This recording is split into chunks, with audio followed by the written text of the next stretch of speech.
Olá pessoal, estamos aí reconectando a nossa live Relacionamentos, o Amor a Dois. E aí vamos aguardar todos se reconectarem aí à nossa live. Eduardo tá voltando, a Elga também, o Igor, a Samara, a Heloísa. Sejam todos muito bem-vindos, muito legal estar aqui com vocês, refletindo sobre esses temas, sobre esse tema de autoconhecimento que são os nossos relacionamentos. E aí eu peço aquelas pessoas que tinham perguntado depois da pergunta que a Isabela fez, que elas perguntem novamente para que a gente possa aí continuar interagindo. A Marcela Rodrigues, a Marilisa também está entrando, o Romeu, muito legal, super bem-vindos, o Juliano, o Maurício, direto da Bahia aí conosco, muito legal, Maurício. Samuel Campanha entrou também. Então, vamos dar continuidade aqui, né, nesse tema. E a Isabela havia perguntado da pessoa que tem esse padrão, né, de como a gente lidar com a família que vem junto. Ou seja, como a gente costuma dizer, lidar com aquele pacote que vem acoplado à pessoa. Quando eu me conecto com uma pessoa, quando eu me disponho a um relacionamento com uma pessoa, eu me disponho a conhecê-la na integralidade, eu aceito-a na integralidade. Me relacionar com uma pessoa na integralidade é me relacionar com toda a história da pessoa.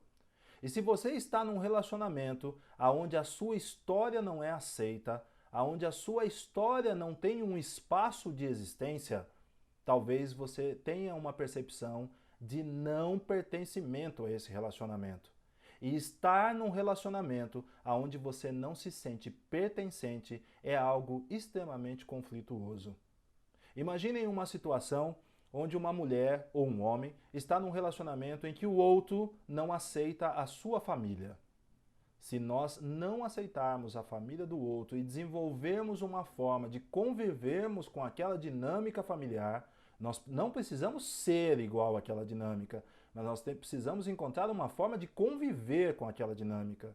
Se nós não fizermos isso, nós não estaremos vivendo na integralidade o relacionamento, porque a pessoa é fruto de uma história. E a pessoa é aquela história. Nós somos a história que nós contamos da nossa própria história. É isso que nós somos. A história que nós contamos da nossa própria história. Se eu estou num relacionamento com uma pessoa e ela conta uma história para mim, que é a história dela, e eu não aceito a história dela, então aquela pessoa não pertence a esse relacionamento. E eu também não me dou o sentido de pertencimento dentro daquele relacionamento. E isso é extremamente conflituoso. Muitos conflitos nascem disso. Daquele homem que não aceita a mãe da esposa, daquela mulher que não aceita a mãe do esposo, ou que não aceita o pai do esposo. Na verdade, se eu me casei, se eu resolvi construir algo, um sistema com aquela pessoa, eu estou construindo um sistema com todo um conjunto de crenças, valores e visão de mundo que aquela pessoa tem. E é importante que a gente trabalhe no sentido de tudo isso ser harmonioso, de tudo isso trazer uma contribuição para cada um daqueles que está envolvido. Temos aqui uma pergunta. A que está relacionada a infidelidade e por que as pessoas são tão infiéis? Uma pergunta muitíssimo interessante, porque nós vamos falar aí valores e crenças.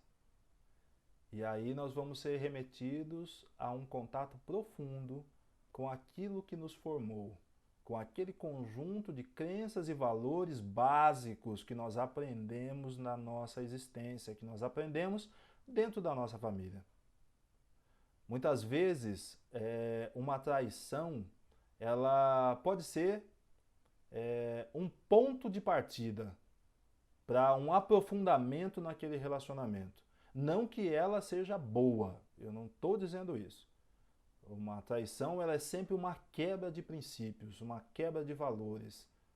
Mas ela pode ser, dependendo da forma como se olhar, ela pode ser um ponto de início da reconstrução de um relacionamento. Na verdade, sistemicamente, uma pessoa nunca traz sozinha. Existe sempre a contribuição de cada um para que aquilo aconteça. O homem procura naquela mulher algo de completude, ele procura algo de pertencimento, algo do dar e receber. E quando isso não é percebido, ele é levado a lidar com a frustração. E muitas vezes a lida com a frustração, que precisa ser de uma carência que não foi suprida e que precisa ser suprida, ela é levada a um desvio de princípio daquilo que uma união conjugal propõe. Mas isto remete a pessoa à origem dela, remete a pessoa às crenças e aos traumas vividos desde a sua infância. Agora é muito interessante a pergunta, por que as pessoas são tão infiéis? E aí, são tão infiéis. E aí eu pergunto, será que as pessoas realmente são tão infiéis? Ou será que é a minha percepção que olha as pessoas de uma forma infiel? É muito interessante porque o cenário se dá através daquilo que está dentro e não daquilo que está fora. Se eu tenho uma percepção das pessoas que parte de um conjunto de crenças e valores com base na desconfiança, eu sempre vou perceber a infidelidade. Mas se eu tenho um conjunto de crenças e valores que partem da confiança, eu sempre vou perceber a fidelidade. E sempre que eu percebo a infidelidade e aquilo fala dentro de mim, é aquilo que o ímã interno de cada pessoa atrai. É muito interessante isso. Porque quando nós paramos para pensar nesse tema, e assim como são outros temas, a agressividade pode ser assim, existe uma porção disso que foi atraído pela própria pessoa, como uma forma de resgate de algo que clama por existência e é reprimido dentro dela. E para a gente conhecer isso, é preciso entrar em contato, é preciso vivenciar o mundo interno, é preciso sentir. É viver a vida pelo sentimento e não pela racionalidade. E aí temos mais uma pergunta: como ajudar o outro a entender a experiência traumática da infância?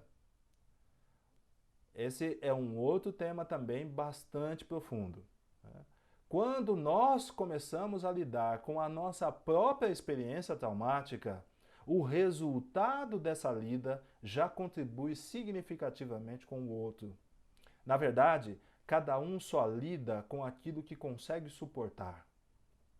Muitas vezes a gente pede que o outro faça um trabalho, que o outro entre em contato, que o outro resolva uma problemática, mas ele só vai resolver o dia que ele estiver suficientemente fortalecido para resolver aquilo. As demandas internas, elas têm uma dinâmica própria. E elas trabalham de acordo com a estruturação do eu. De acordo com o eu, quando o nosso eu, que na psicologia nós chamamos de ego, quando o nosso ego está bem estruturado, quando o nosso eu está bem estruturado, nós temos mais condição de lidar com os conteúdos do inconsciente. E cada vez que nós lidamos com esses conteúdos, nós percebemos melhor a nossa identidade. E a vida nos proporciona isso. A vida nos proporciona através das situações, através do relacionamento, a lida com as experiências traumáticas. Um homem que se casa com uma mulher, ele vai necessariamente lidar no mundo interno dele com a própria mãe. A mulher que se casa, ela vai lidar no mundo interno dela com o próprio pai. E isso é muito interessante, porque o que conectou ela com esse homem, ou esse homem com ela, é justamente a busca da completude sistêmica. É a busca de encontrar aquilo que falta. Mas aquilo que falta tem que ser percebido na essência do que realmente é, e não só na projeção. Eu espero ter respondido essa pergunta, né, da Gina aqui perguntando sobre como ajudar o outro a entender a experiência traumática. É muito interessante porque quando nós percebemos que a pessoa que convive com a gente tem uma experiência traumática, a gente tem sim a possibilidade de auxiliar a pessoa. Tem sim. Por exemplo, uma pessoa que não foi reconhecida pelo pai, que não foi reconhecida pela mãe. Vamos lá, um homem que não foi reconhecido pela mãe, que o trauma dele é não ter tido a atenção e o carinho materno. A mulher que se casa com esse homem, quando ela percebe essa demanda, essa proposta, ela pode agir de uma forma em que ela traga para ele um conteúdo que seja bálsamo, para que ele possa se fortalecer e lidar com aquela proposta da individuação dele. Na verdade, ela não vai ser a mãe e nem vai dar o que a mãe não deu, mas ela vai trazer para ele uma substância que vai nutri-lo de esperança. Ou seja, em alguma instância, ela vai trazer um conteúdo de reconhecimento, um conteúdo de aceitação, um conteúdo de amor, um conteúdo de integralização. E aí, quando ela traz esse conteúdo que remete ele ao carinho, ao cuidado, ele vai conseguir se perceber melhor como pessoa. E muitas vezes, quando a mulher não consegue fazer isso, ou quando o homem não consegue fazer isso, na verdade, ao invés de entregar o que a pessoa precisa, o que é entregue é a cobrança. E como eu disse, a cobrança ela é um dos grandes fatores de desestruturação dos relacionamentos. Vamos lá, vamos ver aqui mais uma pergunta. Quando se está sozinha há muito tempo, e ok, está tudo bem, como saber se isso é medo de se relacionar ou se é fuga, ou ainda, se está bem e sem necessidade de integralizar conteúdos? Vamos lá. É muito interessante porque como é que a gente vai saber isso? A gente vai saber isso no sentido de satisfação diante da vida. Quando eu me sinto satisfeito e pleno diante da vida, é sinal que está tudo bem. Quando eu sinto um incômodo com qualquer situação, a pessoa está sozinha e aquela situação a incomoda. E a incomoda numa profundidade, e aí passa um tempo e incomoda mais, e aí passa outro tempo e incomoda mais ainda. Então, na verdade, não está tudo ok. Quando uma pessoa está sozinha e aquela solidão a deprime, não está tudo ok. Quando uma pessoa está sozinha e ela não encontra o amparo que ela precisa, e ela sente um abandono que vem de uma origem dela, não está tudo bem. Mas quando uma pessoa também está num relacionamento e não se sente pertencente, e não se sente respeitada, e não se sente existente naquele relacionamento, também não está tudo bem. Então, na verdade, é uma questão, um exercício de autopercepção, de autorreflexão, de contato profundo consigo mesmo. Como é que eu estou me sentindo diante da vida? Diante da proposta que a vida me faz. Como é que eu estou me sentindo verdadeiramente? Mas uma relação transparente consigo mesmo, em que eu consiga ouvir no diálogo interno a minha verdade mais profunda. Porque eu costumo dizer que todos nós contamos uma mentira todos os dias para poder sobreviver. E às vezes a mentira é justamente essa. Eu estou bem do jeito que eu estou. Na verdade, ela é uma fuga para não lidar com a frustração, para não lidar com aquele cenário interno que às vezes não propicia a construção de um mundo a dois. Porque se nós percebemos a essência da existência humana é o relacionamento. A essência da existência humana é um homem encontrar uma mulher e poder viver uma dinâmica familiar. Porque foi assim que nós viemos ao mundo. Portanto, essa é a essência da nossa existência. E é por isso que praticamente todas as pessoas buscam um relacionamento. E aquelas que não buscam, sejam por opção ou sejam por trauma, vão buscar esses relacionamentos de outras formas. Muitas vezes numa ação de beneficência, numa ação dentro de uma instituição, porque o ser humano precisa sentir-se pertencente. Essa é uma máxima da existência humana. Todo o relacionamento o relacionamento a dois, ele pede transparência e pede respeito. O respeito mútuo é o espaço da existência. Ele pede transparência, pede respeito e pede entrega e compartilhamento de responsabilidades. Nós não podemos colocar a responsabilidade da nossa infelicidade ou da nossa não completude ou do nosso não pertencimento na outra pessoa. A responsabilidade ela é sempre nossa, porque sou sempre eu que permito que algo aconteça comigo. Não existe a influência de outra pessoa e eu no lugar de vítima, porque um ser humano, ele não é vítima do próprio destino, ele é um agente da própria história. Então, se uma pessoa está numa relação onde ela não é respeitada, nós vamos ser levados a refletir que essa pessoa só está nessa relação porque ela quer, porque faz sentido para ela. No mais profundo das crenças limitantes dela, faz sentido para ela estar naquela relação que não permite que ela seja quem ela realmente é.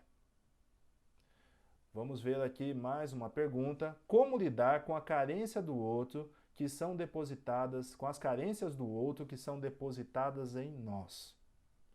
É muito interessante, porque quando alguém deposita uma carência, ou melhor, quando alguém deposita a esperança de suprir uma carência em nós, nós também somos levados a uma reflexão, que é a nossa capacidade de atender à carência do outro, a nossa capacidade de se doar ao outro.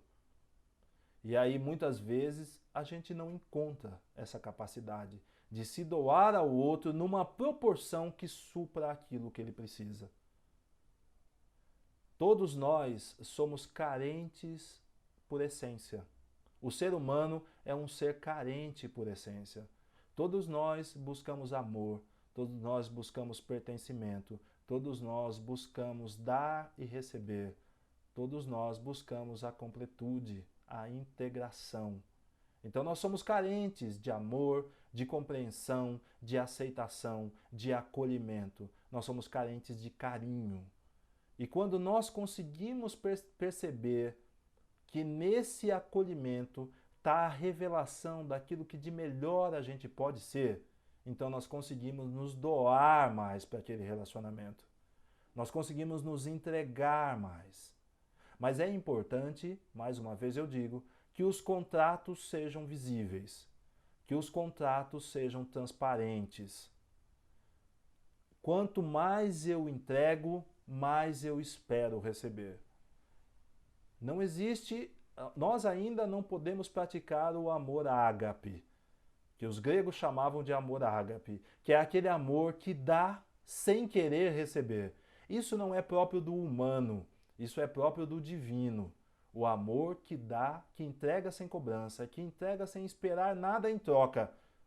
Isso não é do humano. E todas as vezes que o humano tenta fazer isso, ele se frustra, porque ele não abarca esse conteúdo que é espelhado naquilo que é divino. O ser humano, ele está dentro de uma dinâmica de dualidade. Assim como ele entrega, ele espera receber.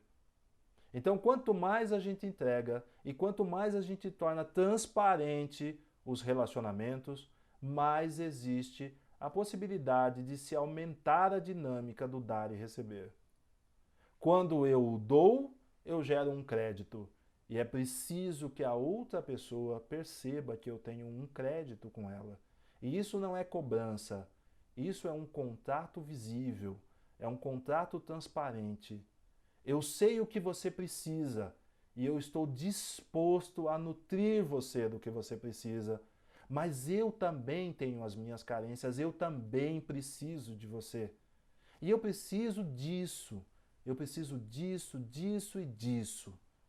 E aí as coisas ficam mais transparentes, ficam mais claras. Se uma mulher precisa da atenção daquele seu companheiro, daquele seu marido, ela precisa deixar isso claro. Ela não pode esperar que ele perceba, porque o homem vive num mundo e numa dinâmica emocional completamente diferente da mulher. Ela precisa deixar isso claro. E se um homem sente que ele não está sendo atendido nas suas necessidades, ao invés de recorrer a recursos que não vão conectá-lo com a pessoa que está com ele, ele deve declarar aquilo. Ele deve ter a capacidade de fazer o intercâmbio da vulnerabilidade, como eu digo, que é tornar nítido aquilo que ele precisa para outra pessoa e dar a oportunidade da pessoa trazer para ele o conteúdo que ela precisa. Dar a oportunidade do dar e receber se equilibrar naquela relação. Essa é a proposta da vivência humana. E aqui temos mais uma pergunta, a pergunta do Rodrigo. No exemplo de um casamento de muitos anos e o casal não tem sinergia e existem atritos territoriais devido a traumas do próprio relacionamento, como resolver e retomar a sinergia e amor e respeito? Olha, Rodrigo e todos, esse é um grande desafio. Esse é um grande desafio porque muitas vezes, quando um relacionamento é construído ao longo da vida em cima de uma desordem sistêmica, onde não existe respeito mútuo, onde não existe a hierarquia, onde não existe, e vamos lembrar que a hierarquia não pressupõe um superior e um subordinado apenas, um maior e um menor. A hierarquia também pressupõe os iguais, os semelhantes, que se respeitam cada um no seu lugar. E talvez essa seja a grande proposta de um casamento, de uma vida a dois, é respeitar cada um no seu lugar, cada um respeitar o lugar do outro, a proposta que o outro traz, a história que o outro tem. Quando a hierarquia é quebrada e o lugar do outro, o existir do outro não é respeitado, a percepção do dar e receber também é afetada. A percepção do dar e receber também é afetada. Assim como a percepção do pertencimento. Então, na verdade, quando um casal desenvolve uma dinâmica conflituosa durante muitos e muitos anos, a verdade é que muitas vezes nenhum dos dois está mais naquele relacionamento. Cada um dos dois olha para direções diferentes. Tudo isso levado pelas experiências traumáticas da história de cada um que se projetou naquele relacionamento. Uma desordem sistêmica se instalou ali. E quando muito tempo se passa se vivendo em desordem, a desordem passa a ser o motivo da existência daquele casal. Basta ver que existem casais que não conseguem viver sem discutir, que não conseguem viver sem conflitar todos os dias, por qualquer coisa, pelas mínimas coisas. E por que é que isso acontece? Porque o conflito virou a dinâmica do casal. Aquele casal não se percebe mais sem a existência do conflito, de uma relação conflituosa. E isso é extremamente prejudicial para a psique. Mas muitas vezes é o motivo da existência daquele casal. Aquela vivência é tudo aquilo que aquele casal precisa para estar junto, por mais incrível que pareça. E aí, existe uma temática que se desenvolve disso, que é a participação dos filhos nesses conflitos. Porque às vezes os filhos querem interferir nesse conflito. E aquele conflito, ele não é do filho. Interferir naquilo não é próprio do lugar de filho. Aquela dinâmica, ela é própria do casal. E só o casal pode entender o porquê e o para quê daquela dinâmica existir. Ou seja, como é que se chegou naquele ponto. O filho jamais vai conseguir entender e interceder de forma a estancar aquilo. Somente o próprio casal. E quando o filho tenta fazer isso, ele ocupa um lugar que não é dele. Porque ele não é nem o marido da mãe e nem a esposa do pai. Ele é simplesmente o fruto. Ele é menor do que aqueles dois. Ele é o que veio depois. O que de melhor ele pode fazer é ocupar bem o seu lugar de filho. E ocupar bem o seu lugar de filho é, inclusive, respeitar o conflito que existe num casal de muitos anos juntos. Eles aprenderam a viver assim. E até que a vida, ou as dinâmicas emocionais, ou algum acontecimento sistêmico se coloque diante deles e que os faça mudar, até que isso aconteça, é a forma que eles conhecem de existir. É um pouco triste às vezes isso, mas é assim que é a vida. É muito interessante porque a gente sempre acha que é a gente que está no comando, que é a gente que governa o sistema, que é a gente que faz o sistema acontecer. Em partes é, mas existe um algo maior que nos movimenta dentro do sistema e que movimenta o nosso próprio sistema, que Bert Hellinger chamava nas constelações de o amor do espírito. É algo muito maior do que o próprio sistema e é algo que busca se realizar naquele sistema. Ou seja, existe um amor natural, um amor que é da própria natureza, que é do próprio universo, que esse amor busca se realizar em nós e busca se realizar através dos nossos relacionamentos. Quando nós percebemos isso, nós aumentamos a nossa confiança diante da vida, porque existe um algo maior que quer se realizar através de nós, através do nosso processo de individuação, do nosso processo de autoconhecimento, algo maior que nós, um amor maior do que o nosso amor próprio, maior do que o nosso amor sistêmico, um amor cósmico, quer se realizar através de nós, através da nossa experiência humana. É o mesmo que eu dizer que um amor arquetípico, que um amor que é vivido no mundo arquetípico, no inconsciente coletivo da humanidade, um amor que é natural, que é intrínseco da conexão com a natureza, ele quer se realizar através de nós, ele quer se realizar através dos nossos relacionamentos. E aí então, a vida vai interpor, a vida vai colocar algo para esse casal de muitos anos de conflito, a vida colocará algo que reverterá aquela percepção. Às vezes, esse algo é algum acontecimento fabuloso que muda a história daquele casal, que muda uma percepção da vida, mas às vezes não é. Às vezes é a ausência de um deles que vai mudar a percepção diante da vida. Então, são os enigmas que a vida apresenta e as propostas de autoconhecimento e de desenvolvimento. O que nós podemos fazer de melhor dentro da percepção de um casal de muitos anos e que vive uma relação conflituosa é nos colocarmos em nosso próprio lugar. E se esse lugar for o lugar de participante desse casal de muitos anos, e esses muitos anos podem ser 5 anos, podem ser 10 anos, podem ser 20 anos, podem ser 50 anos, não importa. A relação com o tempo, ela não é dada pelo tempo cronológico, e sim pelo tempo emocional. Quando se vive uma relação conflituosa durante um mês, parece que ela foi vivida durante 10 anos, porque dentro do tempo emocional, dentro do tempo que é aquele tempo que os gregos chamavam de tempo de kairos, é um tempo que não conhece a cronologia, é um tempo onde tudo acontece ao mesmo tempo aqui e agora.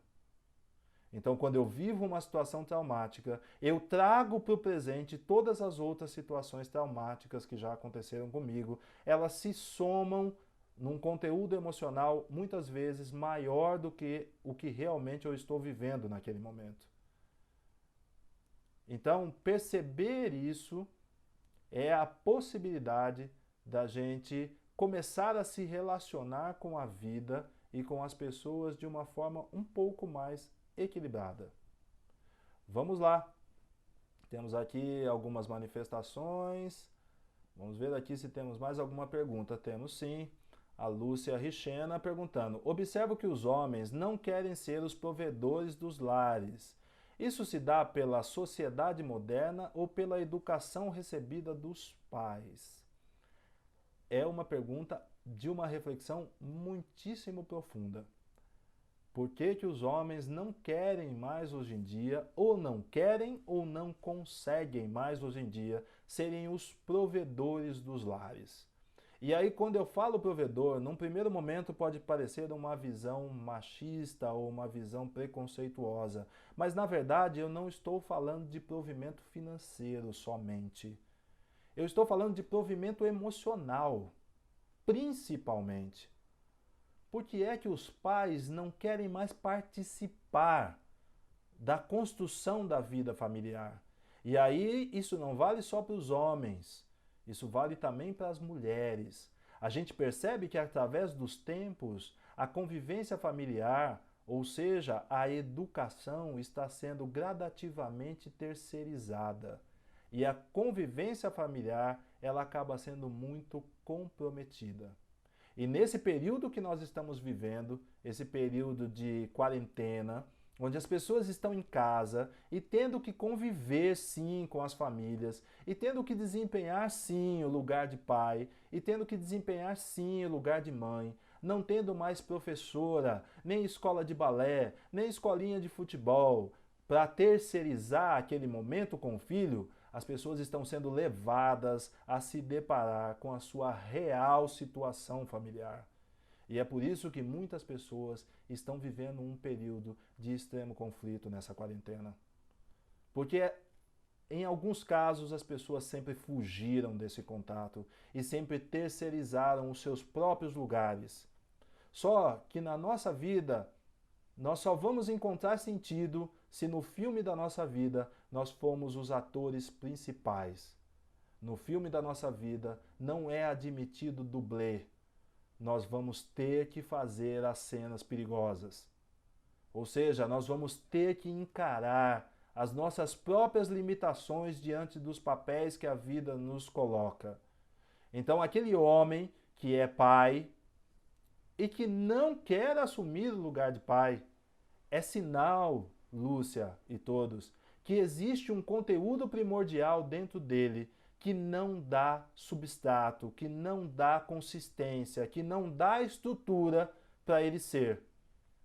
E este novo lugar de pai está colocando diante dele um desafio. Ou até melhor, está colocando diante dele uma proposta dele encontrar essa estrutura que falta dentro dele. Mas para que ele possa entender essa proposta, ele vai ter que se conectar com ele mesmo. Ele vai ter que não mais fugir da sua história, não mais fugir dos seus traumas, não mais fugir dos seus medos. Ele vai ter que se olhar diante do espelho da existência e perceber que ele não sabe. E perceber que ele não teve aquele exemplo. E perceber que o que ele busca não está dentro do próprio sistema. E aí ele vai ter que buscar recursos. Seja num acompanhamento terapêutico, seja na visualização de um sistema fora dele que traga para ele um sentido daquilo que ele busca. Por exemplo, não é raro os casos de homens que não têm uma boa referência paterna, que quando se casam com uma mulher, se identificam com o pai dela e assumem aquela figura do pai da mulher como uma figura paterna para ele. E ele se espelha naquilo. E quando aquela figura paterna ela é bem construída, esse homem tem um recurso. Ele tem algo que ele pode encontrar, uma diretriz para ele ser, para ele construir uma estrutura que ele anteriormente não tinha. E isso é válido também para a mulher. Quando uma mulher não traz para o sistema do seu relacionamento um conteúdo que é necessário naquele sistema, e ela consegue enxergar na mãe do seu marido, na mãe daquele seu companheiro, aquelas qualidades que ela busca, e para isso é preciso ter uma abertura interna de ver o que de melhor existe no outro. Quando ela encontrar esse conteúdo, ela pode ter uma referência e ela pode começar a construir por ela mesma uma estrutura que vai dar sustentação para aquilo que ela precisa exercer durante a vida. Então, uma mulher que precisa ser mãe e não conseguiu construir uma relação positiva com a mãe, ela vai ter durante a vida diversas possibilidades de se construir uma relação materna positiva. Ela pode ter isso com uma tia, ela pode ter isso com uma avó, ela pode ter isso com uma professora, ela pode ter isso com a própria mãe do esposo ou do companheiro. A vida apresenta diversas possibilidades. O detalhe é nós sabermos o que é que realmente nós estamos precisando e estarmos abertos para receber aquilo que a vida nos oferece. A vida nos oferece, independente das situações traumáticas, tudo aquilo que nós precisamos para o nosso autodesenvolvimento, para o nosso autoconhecimento, para o nosso processo de individuação, para que a gente revele aquilo que de melhor nós temos, ou seja, a melhor pessoa que nós podemos ser, aquilo que nós nascemos para ser. E a Cássia está me perguntando, como não projetar os traumas conjugais na vivência de ambos? É tudo isso que nós estamos falando, Cássia. É como não projetar quando eu entro em contato comigo mesmo. Quando eu entro em contato comigo mesmo, eu percebo que aquele conteúdo que eu observo no outro, na verdade, ele não é do outro. O outro é simplesmente um espelho no qual eu me vejo. Então, toda vez que o comportamento de uma pessoa te desagradar a ponto de desestabilizar a sua dinâmica emocional, é sinal que aquele conteúdo que a pessoa apresenta e que você não gosta, ele está dentro de você. Isso não quer dizer que você é obrigada a gostar de tudo que você vê nas pessoas. Existem coisas que você não gosta, existem coisas que eu não gosto, mas todas as vezes que aquela dinâmica da pessoa me mobiliza de forma a mexer com meus conteúdos emocionais e muitas vezes a me desestabilizar, a me provocar uma insatisfação, uma frustração ou uma raiva, é sinal de que aquele conteúdo que a pessoa apresenta também existe dentro de mim. A pessoa só gerou uma ressonância com o meu conteúdo interno. Então, na verdade, essa pessoa está me trazendo uma proposta de eu olhar para mim mesmo. Né? E como não projetar esses conteúdos quando eu percebo que aquilo que eu estou olhando no outro, na verdade, é um tema de trabalho que existe dentro de mim. E essa talvez seja a percepção que pode nos tirar de muitas relações conflituosas. Temos aqui uma pergunta: como compreender melhor as atitudes atuais do companheiro, levando em conta seu histórico de vida? Muito boa pergunta, a pergunta da Maria, muito boa pergunta.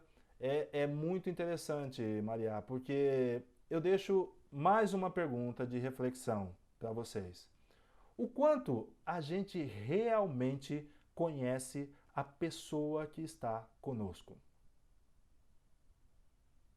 O quanto realmente a gente conhece a pessoa que está conosco. Porque se os contratos foram feitos de forma invisível, se a relação foi construída em cima de contratos invisíveis, é sinal que eu não conheço a pessoa que está comigo. E essa é uma das coisas mais perceptíveis no atendimento a casais quando eu faço. Quando eu peço para que cada um conte a história do outro, muitas vezes um vazio se instala.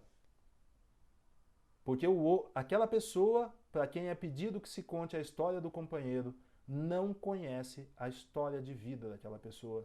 E aí, quando eu falo não conhecer, eu não estou falando da história cronológica.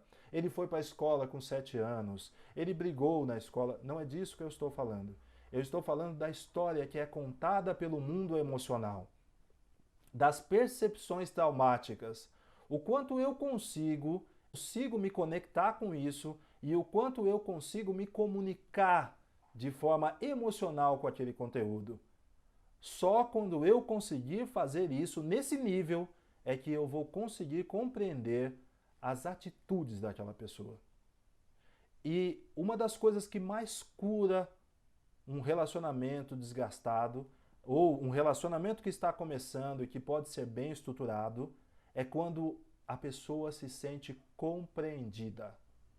Essa é uma das maiores buscas do ser humano, é sentir-se compreendido na sua essência. E muitas vezes os relacionamentos que se destinam exatamente a isso não cumprem o fim a que eles se destinam. As pessoas acabam se relacionando dentro de uma superficialidade. Elas não se mostram como elas realmente são. E muitas vezes não se mostram porque o outro não quer conhecer a pessoa como ela realmente é. Então, uma reflexão. O quanto eu conheço o mundo emocional daquela pessoa que está comigo. O quanto essa pessoa ou eu mesmo externalizo os meus medos, as minhas fragilidades, os meus receios para essa pessoa.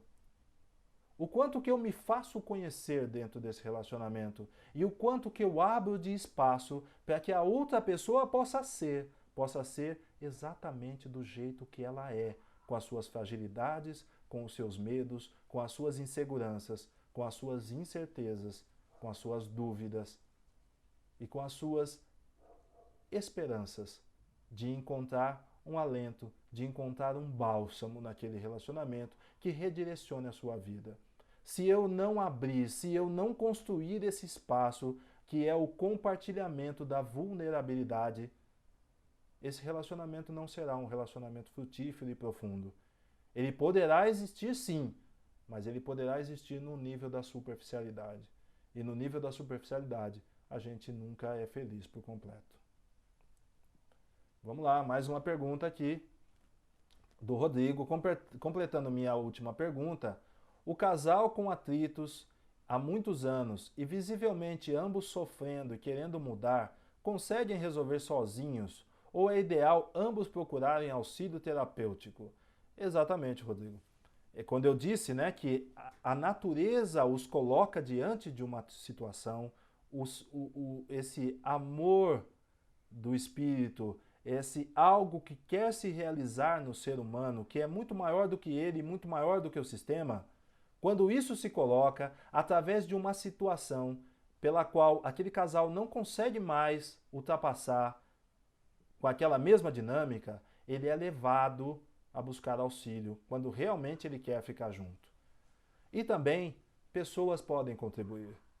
Pessoas podem indicar caminhos e possibilidades. Porque a verdade é, ninguém deseja viver sofrendo. Ninguém deseja viver sem ser amado. Ninguém deseja viver sem ser compreendido, sem ser aceito, sem se sentir pertencente. Todos buscam receber amor e dar amor na mesma medida. Todos buscam ser respeitados e terem a sua existência respeitada. E quando isso não acontece, os conflitos se originam. E muitos anos de conflito geram uma dinâmica de vivência conflituosa e às vezes o casal não consegue sair daquele rodemoinho sistêmico. Aí é preciso que alguém ou algo mostre que existe uma nova possibilidade. Muitas vezes isso acontece na descoberta de algo novo na vida, que dá um novo direcionamento, que traz novas crenças, novos valores. Muitas vezes isso acontece através de um processo terapêutico. E isso é bom que aconteça, porque é sempre tempo de um casal se revelar um ao outro. É sempre tempo de um casal conhecer o amor e vivenciar o amor. Então sim, Rodrigo, é possível um aconselhamento, um direcionamento de alguém que o casal respeite, de alguém que o casal considere e que perceba que quer o seu bem. É possível sim um aconselhamento da busca de uma harmonização. E isso é preciso ser feito dentro da sintonia do lugar de cada um. Se eu sou um amigo desse casal, eu não posso interferir na vida desse casal, mas eu posso me colocar no meu lugar de amigo, buscar todo o meu sentimento mais profundo de respeito, consideração e querer bem, e expressar esse respeito, essa consideração e esse querer bem, através de uma indicação, de um aconselhamento. E isso pode ser decisivo na vida de um casal, inclusive na vida de uma pessoa. A Adriana Queiroz está me perguntando, quero agradecer, está dizendo, na verdade, quero agradecer a excelente qualidade do conteúdo trazido a nós, uma live terapêutica. Muito obrigado, Adriana, eu é que agradeço a sua participação. Então, amigos, nós aí estamos chegando ao final da nossa live e eu deixo aqui para vocês essas reflexões, né? O quanto realmente eu me sinto pertencente ao relacionamento que eu estou vivendo. O quanto eu me sinto pertencente a esse relacionamento. O quanto eu me sinto dentro e participante da dinâmica do dar e receber. O quanto eu dou e o quanto eu recebo dentro desse relacionamento. E quanto mais eu der e quanto mais eu receber, mais esse relacionamento fará sentido na minha vida. O quanto eu respeito a hierarquia desse relacionamento. Ou seja, o quanto eu respeito o lugar da outra pessoa. O quanto eu respeito a sua existência. O quanto eu aceito e acolho essa pessoa com a história dela, com todos aqueles conteúdos que ela traz junto com ela. Essas reflexões são reflexões profundas que nos levam a sair do centro de nós mesmos, que muitas vezes nós vivemos dentro de um egoísmo, de uma individualidade, olhando somente para nós, e que nós consigamos olhar para o outro, olhar para aquilo que eu estou entregando para o outro. A Renata está dizendo aqui: excelente, formidável essa live, suas palavras são muito eficientes e perfeitas, gratidão, eu que agradeço, Renata. Grande abraço, Maurício. A Marilisa dizendo muito grata, a Benelice também, grata, live esclarecedora. A Sandra aqui mais uma vez acompanhando nossa live, a Benelice dizendo que também é uma live terapêutica para ela, a Sandra dizendo muito bom, parabéns pela desenvoltura e pela clareza. Imagina, estamos todos nós aqui buscando essa reflexão e esse aprofundamento dentro desses temas da existência e do desenvolvimento humano. Muito grato a todos pela participação. A Isa também aqui, está aqui se manifestando. A Karina também esteve presente nessa live, muito legal. A Regina também, saudade de todos. Tem aqui o João Santos dizendo show de bola. A Tássia, adorei a live, muito legal estar aqui com vocês. A Nilza gostando também da live. A Lúcia Richena, tenho certeza que auxiliou muitos casais. Olha, gente, muito legal estar aqui com vocês. E muito interessante perceber que nesse momento dessa quarentena, desse momento da volta para o nosso interior, nós estamos podendo compartilhar dessas reflexões tão profundas. E se vocês acompanharem a sequência novamente das nossas reflexões, os sentimentos, onde nós falamos desse momento atual, de tudo que esse momento desperta em nós, o mito da caverna, que é a essência do nosso desenvolvimento, né? O complexo paterno através do mito de Cronos, o complexo materno através da Grande Mãe, e hoje a live Relacionamentos, nós estamos completando o ciclo da existência, de onde nós viemos, a nossa proposta de existir e aquilo que nos levará a uma realização. Eu espero que todos esses conteúdos estejam contribuindo com vocês nesse momento e durante toda a vida de vocês. Nós continuaremos as nossas reflexões e eu convido a vocês a interagirem na minha página, lá no Instagram, no meu perfil, a interagirem, a seguirem a página e a me dizerem, a colocarem as suas impressões e a me dizerem como é que vocês estão sentindo e quais são os próximos temas que vocês querem que eu aborde e que a gente reflita para que nós possamos continuar esse trabalho de autodescoberta e de autorrevelação de nós para nós mesmos. Uma boa noite a todos, muito grato pela presença, foi uma enorme satisfação estar aqui com vocês hoje. Grande beijo, felicidade a todos e um grande abraço. Tudo de bom.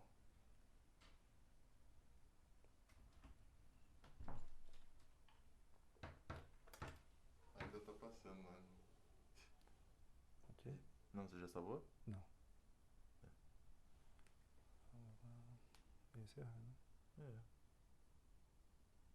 Ah, encerrar agora.